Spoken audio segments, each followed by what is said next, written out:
All right, so I'm gonna try to be down the middle on this. Um, the Vegas Golden Knights are over the cap, and there's some debate about how hosed they are. I talked about it a little over a month ago. Well, about a month and a half ago. When I did the going forward video on Vegas. Well, I want to do a little bit of an update because the salary cap isn't as high as we thought it was going to be, and Karlsson's been signed. So right now, their cap situation is they're at 89.024 million with a salary cap of 81.5 million, which means there's $7.5 million over the cap right now as it stands July 1st. Now, Karlsson, 5.25 million, they take him to a doctor. Doctor says, yeah, you're not playing hockey this coming season. Karlsson's cap hit comes off, he goes on LTIR. So that solves that. And then there's other guys who could go. But again, and I've talked about this before, the question becomes, is Vegas getting better? The key question with Vegas is the team getting better? Now, getting Stone and signing him long term looks great. I do worry about cap hits with a couple of guys here. Pacioretty being the one that stands out at $7 million a year. I really honestly think that Pacioretty is overpaid at this stage, but we'll see if he proves me wrong next year. So you have Pacioretty, Stastny, and Stone. These are three guys who were not on the roster a year ago and are there now, so that improves their top six because that makes Marchessault, Karlsson, Smith second line. Ideally, that's your second line, not your first. I know they had a great year in 2018 or 2017, 2018, but there were career years in that, I think, for Smith and likely for Karlsson as well. I don't think he hits 40 goals again, but he can hit 30. Which means that your bottom six, you have Carrier, you have Zikov, Haula, Eakin, Tuck, and Reeves. And those are the guys who are signed. So right now, Cody Glass doesn't necessarily have a spot on the roster. And Cody Glass is going to push his way onto the roster. So because he projects as a center, you likely give him a center spot. But with rookies, sometimes you start them on the wing and you move them to center. You gradually ease them into it because playing center in the National Hockey League can be tough when it comes to face-offs and matchups. On the blue line, I have concerns. And this, for me, is where the red flag with Vegas kind of stands. You have Theodore, Schmidt, McNabb, and Miller as your top four. Merrill and Holden rounding out the top six.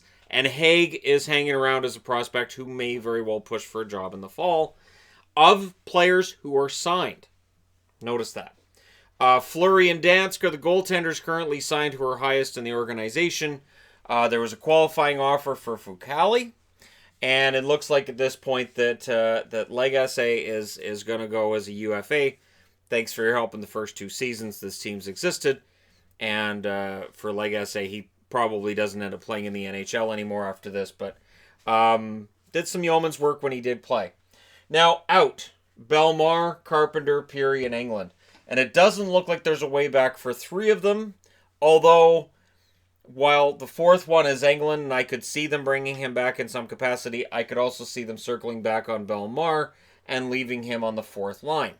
Now, in limbo, these are the restricted free agents, Gusev, Nosek, Subban, and Schultz. Now, Malcolm Subban, what's he worth? And then, is he going to stay as the backup? And I think this is a question that would be asked to Gerard Gallant. Gallant wouldn't give you 100% of an answer on that, is my guess. And it becomes kind of a tricky situation. So, Gusev's value is going to be interesting. Nosek, Subban, Schultz, also interesting. Schultz, in that he came in as an NCAA signing, played 3 games. Now he's restricted free agent, and they got to figure out what he's worth off of a very limited time that they saw him. I'm guessing 2-year deal for him. But all of these guys have to get paid money that's going to go on the cap. So keep that in mind. And the goal here is to win a Stanley Cup. It's not just to be a playoff team, not just to be good, but to win a Stanley Cup. So let's say Schultz signs and you put him in on that blue line. I'm still not sold with that blue line for Vegas, honestly. Especially since Colin Miller's been the guy who gets rumored to be on his way to town first. $3.875 million contract until 2022. Contract signed by Vegas. 65 games played this year, 3 goals, 26 assists. Definitely had a rough year by his standards. And you may find a taker for him, but again, because of the cap situation they're in, they don't want to be taking money back, which means you need to find a team that wants Miller is willing to sacrifice their cap space for him, knows they're doing you a favor, and they don't ask for a little bit extra to make that favor worth it for them. And that's where the trick comes in. Cody Eakin has been a very common name when it comes to guys who could get moved. $3.85 million for another year. Dallas signed him to that contract. I didn't like the contract when it was signed. 78 games played this year, 22 goals, 19 assists, 41 points. Eakin had a very, very solid season. 20 goals for him is fantastic. And if they lose him out of that center spot, that hurts. The other name that's easy to throw out there is Haula, $2.75 million for another year. That's a Vegas contract they signed. He played 15 games this year, 2 goals, 5 assists for 7 points. So what we're looking at here is that totals $10.475 million. You add Karlsson, that means that you've got about $15 million, takes them to $7.5 million under the cap.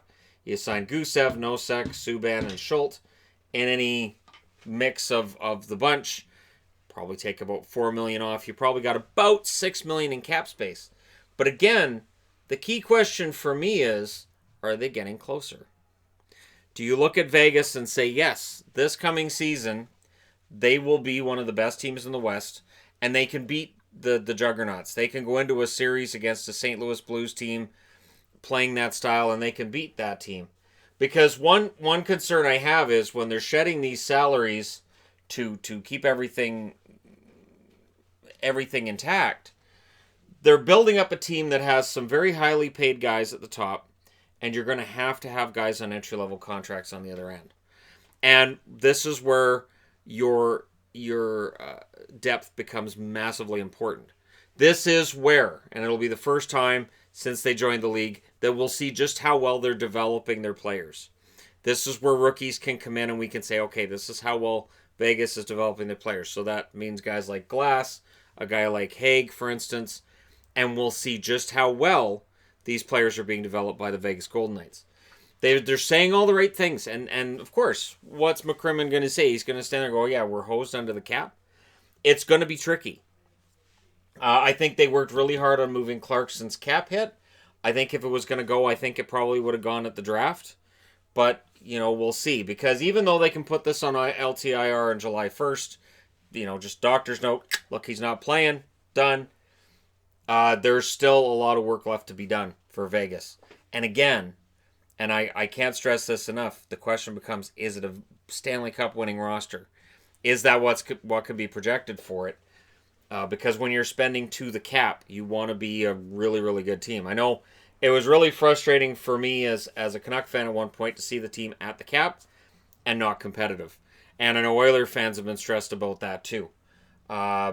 Because spending to the cap doesn't always equal success. Which goes back to before the salary cap era. Spending all your money doesn't always mean success pre-salary cap era either.